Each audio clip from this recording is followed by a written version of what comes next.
Hi hello welcome to post 360. నేను మీ మురళీ రాపల్లి. ఇప్పుడు మనం పోలీస్ వ్యవస్థ ఆంధ్రప్రదేశ్‌లో ఎలా పనిచేస్తుందో అంటూ గతంలో చాలా వీడియోస్ చేసాం. ఇప్పుడు కూడా ఒక వీడియో చేస్తున్నాం. ఇది కంప్లీట్‌గా హైకోర్ట్ సీరియస్ అయింది పోలీస్ స్టేషన్స్‌లో ఉన్నటువంటి సీసీ కెమెరాస్ పనితీరు పైన.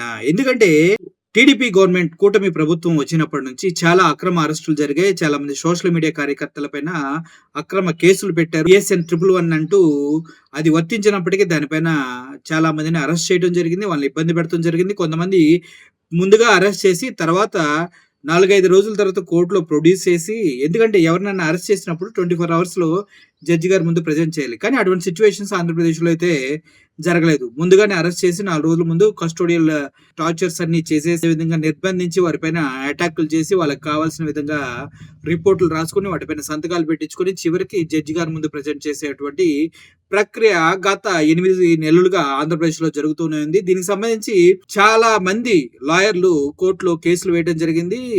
సదరు పర్సన్ ఎవరైతే అరెస్ట్ అయ్యారో అతను ముందుగానే అరెస్ట్ చేశారు. తర్వాత పోలీసులు వాళ్ళని రాంగ్ డేట్‌లో జడ్జి గారి ముందు ప్రెజెంట్ చేశారు. కావాలంటే పోలీస్ స్టేషన్స్‌లో ఉన్నటువంటి సీసీ ఫుటేజ్‌లు చూడండి అంటూ నంబర్ ఆఫ్ పిటిషన్స్ వేయడం జరిగింది. దానిపైన కేసులు పెడతం జరిగింది.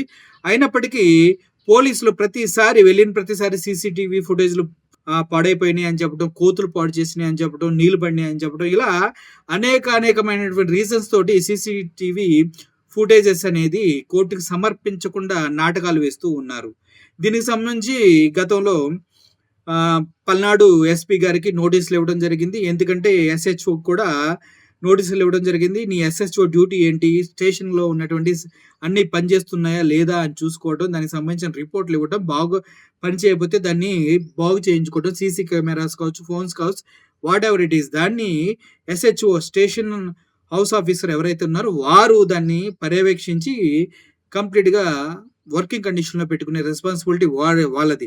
కానీ వాళ్ళు దాన్ని గాలికి వదిలేసి ఇప్పటివరకు దగ్గర 391 పోలీస్ స్టేషన్స్‌లో సీసీ కెమెరాస్ పాడైనంటూ పోలీసులు చెప్పడం జరిగింది. అంటే అక్రమ అరెస్టులు చేసి వాళ్ళ జాబులు ఎక్కడ పోతాయో, ఆ నిజాలు బయటకొస్తే వారిని ఎక్కడ ఉద్యోగాల నుంచి తొలగిస్తారో, కోర్టు ముందుకి ఆ ఫుటేజ్‌లు తీసుకెళ్తే వారిపై ఎటువంటి శిక్షలు పడతాయో అనే భయంతోటి వాళ్ళు సబ్మిట్ చేయకుండా వివిధ కారణాలు చెప్తూ ఉన్న, షార్ట్ సర్క్యూట్ వల్ల పోయింది, కోతులు పీకేసినాయి, వాటర్ పడినాయి, ఎలక్ట్రీషియన్ రాలేదు సరైన టైంలో, ఇలా నెంబర్ ఆఫ్ చెప్తూ ఉన్నారు. అయితే దీనికి సంబంధించి హైకోర్టు పూర్తిగా సీరియస్‌గా తీసుకుంది. దీనిపైన కేసులు వేస్తూ ఉన్నారు చాలామంది. ఇప్పటి నుంచి ఇటువంటి కేసులు నడుస్తూ ఉన్నాయి. అయితే ఈ సీసీ కెమెరాస్ ఇన్‌స్టాలేషన్ చేయడం ఎందుకు ఇటువంటప్పుడు? మీరు ఎటువంటి ప్రూఫ్స్ ప్రొవైడ్ చేయనప్పుడు, అవి పని చేయకుండా ఉన్నప్పుడు మీరు సీసీ కెమెరాస్ ఎందుకు పెట్టుకుంటున్నారంటూ అడగడం కూడా జరిగింది. అదేవిధంగా హైబిస్కస్ కార్పస్ కేసులు కూడా చాలా దీనిపైన బుక్ అవుతున్నట్టు తెలుస్తూ ఉంది. అయితే additionally the high court registry was directed to attach the habeas corpus petition filed by the Katari Nagaraju in the case of his missing brother Katari Gopiraju to the public interest litigation అంటూ పిఐఎల్‌లో కంప్లెయింట్ చేయడం జరిగింది. ఏంటి, తన కటారి నాగరాజు అనే వ్యక్తి తన తమ్ముడిని అరెస్ట్ చేసి తీసుకువెళ్లారు. తర్వాత తను కనిపించట్లేదు. ఆ కటారి గోపిరాజు అనే వ్యక్తి, దానికి కారణం ఏంటి మాకు అర్థం కావట్లేదు, దానికి ఏమైంది, దానిపైన హెబియస్ కార్పస్ పిటిషన్ కూడా వేయడం జరిగింది. దీనికి కారణం ఏంటంటే తనని తీసుకెళ్లి పోలీసులే ఏదో చేశారు, దానికి సంబంధించిన సీసీ ఫుటేజ్‌ని చూయించట్లేదు అన్న విషయాన్ని లేవనెత్తారు. దానిపైన హైకోర్టు కూడా సీరియస్ అయ్యి ఏం చేస్తున్నారు పోలీస్ వ్యవస్థ, ఏం నడుస్తుంది ఆంధ్రప్రదేశ్‌లో, ఇది కరెక్ట్ కాదంటూ వారించి వాళ్ళని వార్నింగ్ ఇవ్వడం జరిగింది. దీని పైన సీరియస్ యాక్షన్స్ తీసుకుంటా అంటూ కూడా చెప్పడం జరిగింది.